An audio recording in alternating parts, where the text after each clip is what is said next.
keep me from all wrong.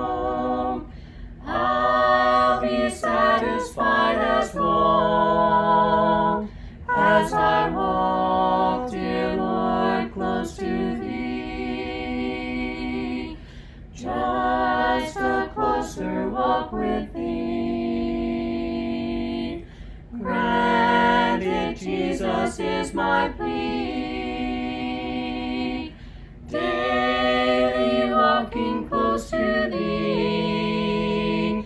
Let it be, dear Lord, let it be. Through this world of toil and snares, if I falter, Lord, who cares? Who with me my burden shares? None but Thee, dear Lord, none but Thee. Just a closer walk with Thee. Granted, Jesus is my plea. Daily walking close to Thee. Let it be, dear Lord. Leviticus 22 again starts the way that all of these chapters have started. The Lord spoke to Moses. Just again reiterating, this is not something that originated from man. This is not the will of man. This is not Moses talking. This is God talking to Moses and saying to Moses, this is what you're to tell Aaron, and this is what y'all are to tell the people. Tell Aaron and his sons to be careful with the holy gifts of the sons of Israel, which they dedicate to me, so as not to profane my holy name. I am the Lord. Say to them, if any man among you, among all your descendants, throughout your generations, approaches the holy gifts which the sons of Israel dedicate to the Lord, while he has an uncleanness, that person shall be cut off from before me. I am the Lord. No man of the descendants of Aaron who is a leper or who has a discharge may eat of the holy gifts until he is clean. I'm going to stop here for a moment. What are these holy gifts?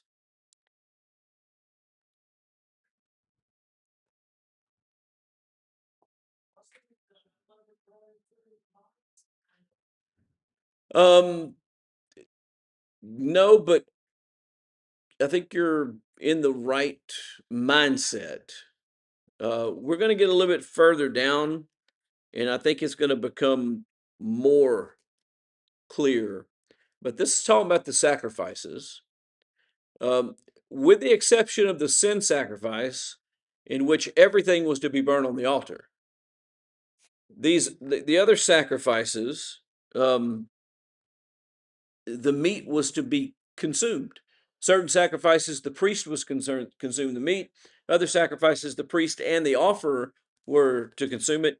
This is talking about that portion of the sacrifice. Okay, this is something, an offering that's being made to God. It's a gift to God, but they are participants as well. And what he's saying here is, look, if you're a priest and you have some uncleanness, you're a leper, or you have a bodily discharge, or you've had contact with a dead person. Now, we'll remember just a chapter or two ago, the high priest was told he wasn't even allowed to help prepare his parents if they died for burial. He wasn't to touch them so that he would not become unclean. But the other priests were allowed to interact with their immediate family. Uh, when that happened, they had contact with a dead person, they were unclean. They were not to then turn around and go and participate in these gifts. Um, if there was an emission of semen, these people had lives and wives and were fruitful and bore children. That made them unclean. And until they went through the process, which is defined depending on the circumstance. Um, Usually it's you have to wait till sundown of the day that this has happened. and then you have to wash, uh, you're considered unclean, and you can't engage in any of the service. Touching swarming things. What are swarming things?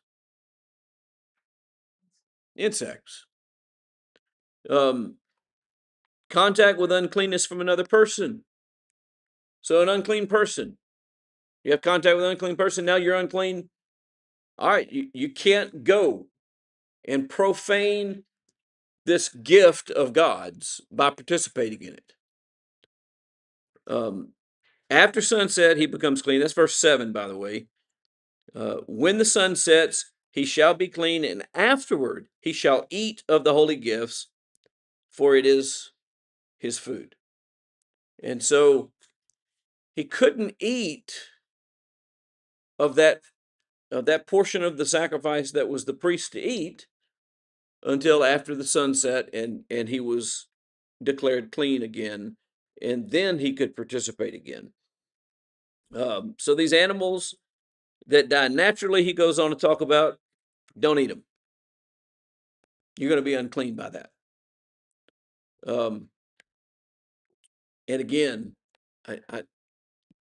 there's a lot of people out there that go, well, see, that's because there's something wrong with the animal. I don't necessarily think that's the case. And it wasn't forbidden for all of the people. There's a very narrow situation here. And like any of these other things that we've been talking about, the things at the end of chapter 21 that we talked about, not all these things are activities that made you impure or unclean. Some of these things you were just born with. This isn't about physical health. This is about the purity of God and the purity of the altar and the purity of the sacrifice. And so I don't think this is about, oh, don't eat something that dies naturally because that's not good for you, as much as it's about, okay, this is just another way that you're to recognize that you're made unclean, and you can't participate with me if you're unclean. So, do you remember where he started at the beginning of this chapter when he started talking to him? Tell Aaron and his sons to do what? To be careful. These things will make you, or prevent you, I guess is the way to say it, prevent you from being able to participate. So be careful. And as far as it lies with you, don't get yourself in the situation where you are unclean, but more importantly, don't do what? Because listen, they're all going to at some point be unclean. At some point, one of these things is going to happen. And there's nothing you can do about that. So the be careful part has a lot more to do with what? Well, being careful to recognize that you're disqualified from service at that point. And you have to wait until you're clean again before you can engage it. Be careful not to profane the sacrifice by your participation in it if you are not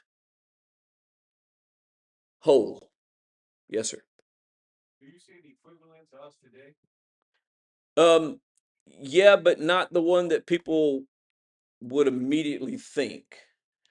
The equivalent for us today is we need to be careful and be holy and keep ourselves pure and be in good standing with God and not go through life doing what we want to do and then show up at church on Sunday and go through a worship service and then go back out into the world and be whoever we want to be. That's essentially what he's telling them. Be careful and keep yourself for this work so that you can be a proper participant. We're told, for instance, in the partaking of the Lord's table, to examine ourselves. In the make sure that we are proper. Make sure that we are doing it for the right reason. Make sure that we are making a proclamation of his death. Make sure that we belong in the fellowship with the body and blood. In another place, Jesus taught them, if you go to the altar to offer your sacrifice to God, but you have aught with your brother, go ahead and offer your sacrifice because God's more important, and then go get things right with your brother. Is that what he taught? That's what, not what he taught at all, is it? He said what? He said, put your sacrifice aside, go get things right with your brother, and then come back and offer your sacrifice. He's essentially saying the same thing to someone. He's saying, look, make sure your life is right with God and then offer sacrifices to God. So he's saying to us, be careful, just like he told them to be careful and make sure that they were fit for their service. Chapter 22, verses 10 through 16. He gets more specific about this idea of who can eat these things. No layman, however, is to eat of the holy gift. A sojourner with the priest or a hired man shall not eat the holy gift. And so the priest and his family, I'll tell you, could eat. But someone who was a sojourner who was dwelling with him, or a hired man in the, they weren't to do that. But if a priest buys a slave as his property with his money, that one may eat of it. So the relationship to the priest matters in this situation. Those who are born in his house may eat of his food. In other words, if you're part of the household, then you eat. If you're not part of the household, then you don't. And if a priest's daughter is married to a layman, she shall not eat of the offering of the gift. So I'm a priest, I got a daughter, she's eaten of the gifts with me as part of my family her entire life, but she gets married to someone who is not supposed to be eating. All right, she don't eat anymore. But if a priest's daughter becomes a widow or divorced and has no child and returns to her father's house, as in her youth, she shall eat her father's food. So the scenario, she gets married, she goes off, she's living with her husband, she's not to eat, but the husband dies, she's now a widow, she doesn't have any children yet, so she goes back home and lives with her father, who she now belongs to again. She's part of the household again. She participates. Who is supposed to participate?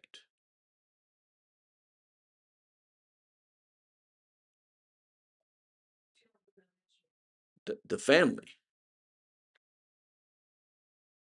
and the outsiders are not supposed to participate.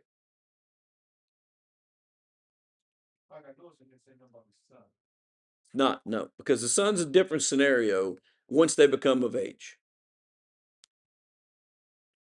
But if a man eats a holy gift unintentionally, now, I don't know exactly how that works. I'm gonna have to modernize it. I'll put you at work, and you got a break room at work, and there's a refrigerator, this community refrigerator at work. Everybody got their stuff in there. And you go to the fridge, you open it up, you grab something that you think is there and is yours to eat, and you eat it, but it's not yours to eat. It's somebody else's. Did you intentionally do that? No. So here's the idea, at least as I understand it. You got a sojourner living in the house, or you got a hired man in the house, and he eats some of the meat from the sacrifice, but it wasn't intentional. He didn't say, hey, I'm going to participate in this. I'm going to eat this sacrifice meat. He just eats.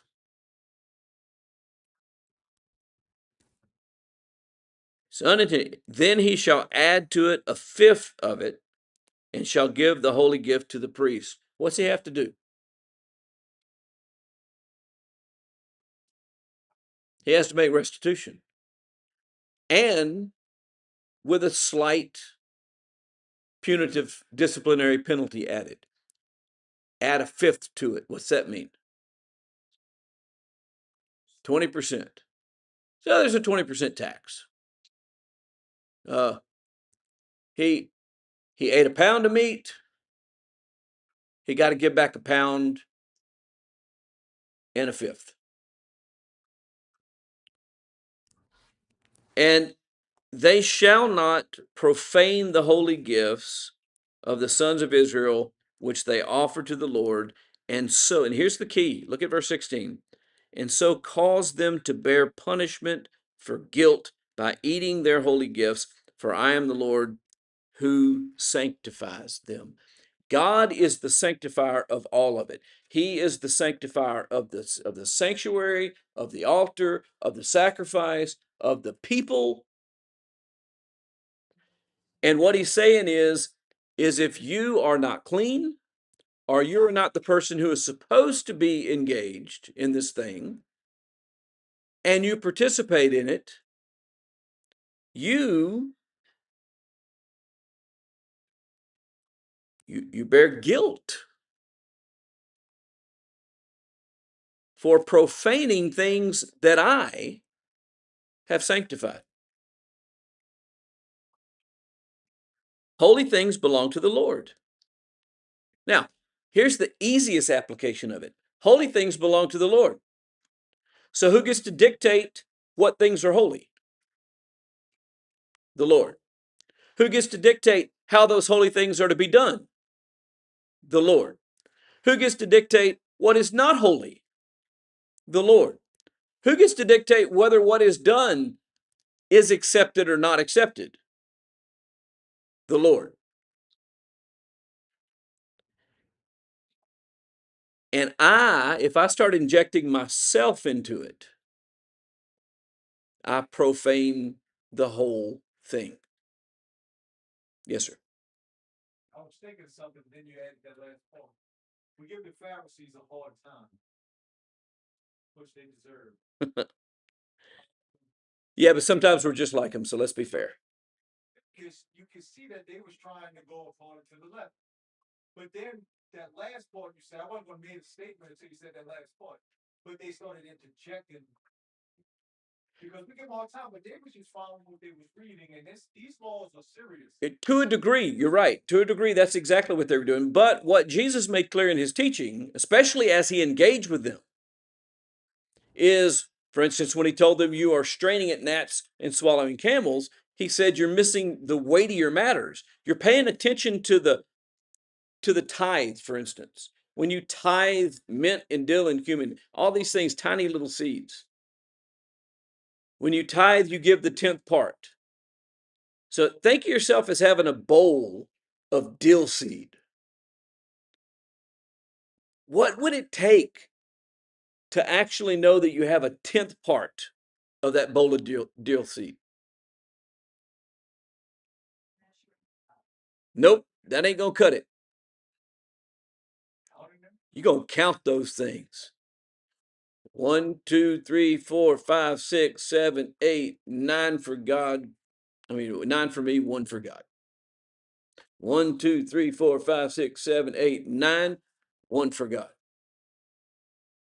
Until you've gone through all of it. Mustard seed, same thing, tiny little seed. How much time would it take to make sure that you're giving exactly the 10th part? They would do that, but they didn't concern themselves at all with justice or with mercy or with any of the weightier matters, which all of the commandments were actually intended to teach them to show. And so their worship was superficial. It involved their lips, but what was far away from God? Their heart. And so that is part. Yes, it's very serious. But we need to make sure that we don't strain at gnats and swallow camels. We need to make sure that we get the point of what we're doing, as well as making sure that we're doing it right. And so I just give you the obvious illustration. We are firmly convinced that we sing songs of praise to God, teaching and admonishing one another through psalms, hymns, and spiritual songs. And we don't play mechanical instruments, we sing praise. And that is the fruit of our lips being offered up as a sacrifice to God. And so we're very careful not to incorporate instrumental music, and we engage in a cappella singing. What if we do that, though, and we're singing these songs, but we're not really paying attention to what we're singing at all? We're thinking about the football game that's going to come on later, or where we're going to eat lunch, or what Sally did, or what. We're not engaged in the worship. We're just going through the motions. Now, we're doing it the right way, but we're missing the point. And he's saying, be careful. Be careful to make sure that you are right when you come to participate, and that you are proper to participate. Again, going back to the illustration of Jesus, if you're having a problem with your brother, now remember what John taught in 1 John? That you can't say you love God whom you haven't seen, but you don't love your brother whom you have seen. You can't say that. I can't say I love God and then I hate my brother. So you go back to Jesus' teaching and he says, look, you want to show that you love God by offering the sacrifice to him, but you have aught with your brother. Let's stop on the sacrifice thing until you get the brother thing right. And you're a proper subject now to offer thanksgiving to God. It's important that we understand that it matters not just where we're at or what we're doing, but why we're doing it and who we are. And our life matters, because it's our life that can make us unclean. And then Jesus took it a step further and taught us that not just what we do can make us unclean, but what else can make us unclean? What we think.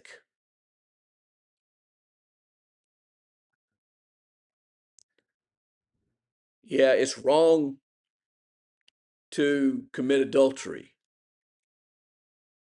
But he said, just as wrong to have the lustful desire that leads to adultery.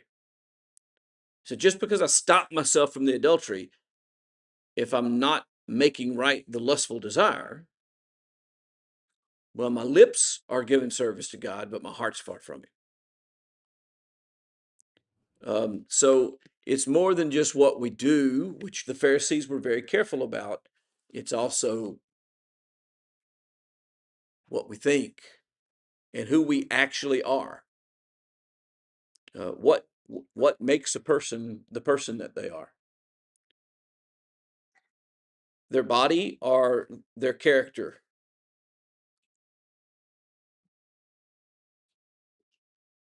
And so you have to understand the outside's there. The outside's part of what makes somebody who they are, but it's the inner man that really makes you who you are. And that's true with worship too. What you do is important, but the inner man and your attitude and all that is important as well. Well, we're going to stop here. And Lord willing, next week is the first Wednesday. It'll be Song Service Wednesday. So 2 weeks from today, we'll pick up in verse 17 and move through the rest of this chapter and into chapter 23, where he gets into the laws concerning the festivals. And this all, um, this stuff is the stuff I have trouble keeping straight, just in general. And so it's really good to know where this chapter is. So when you're trying to get straight what's going on and what it's talking about and what it's about, this is where you go to learn that. And all of those festivals had a purpose. All right. Thank you.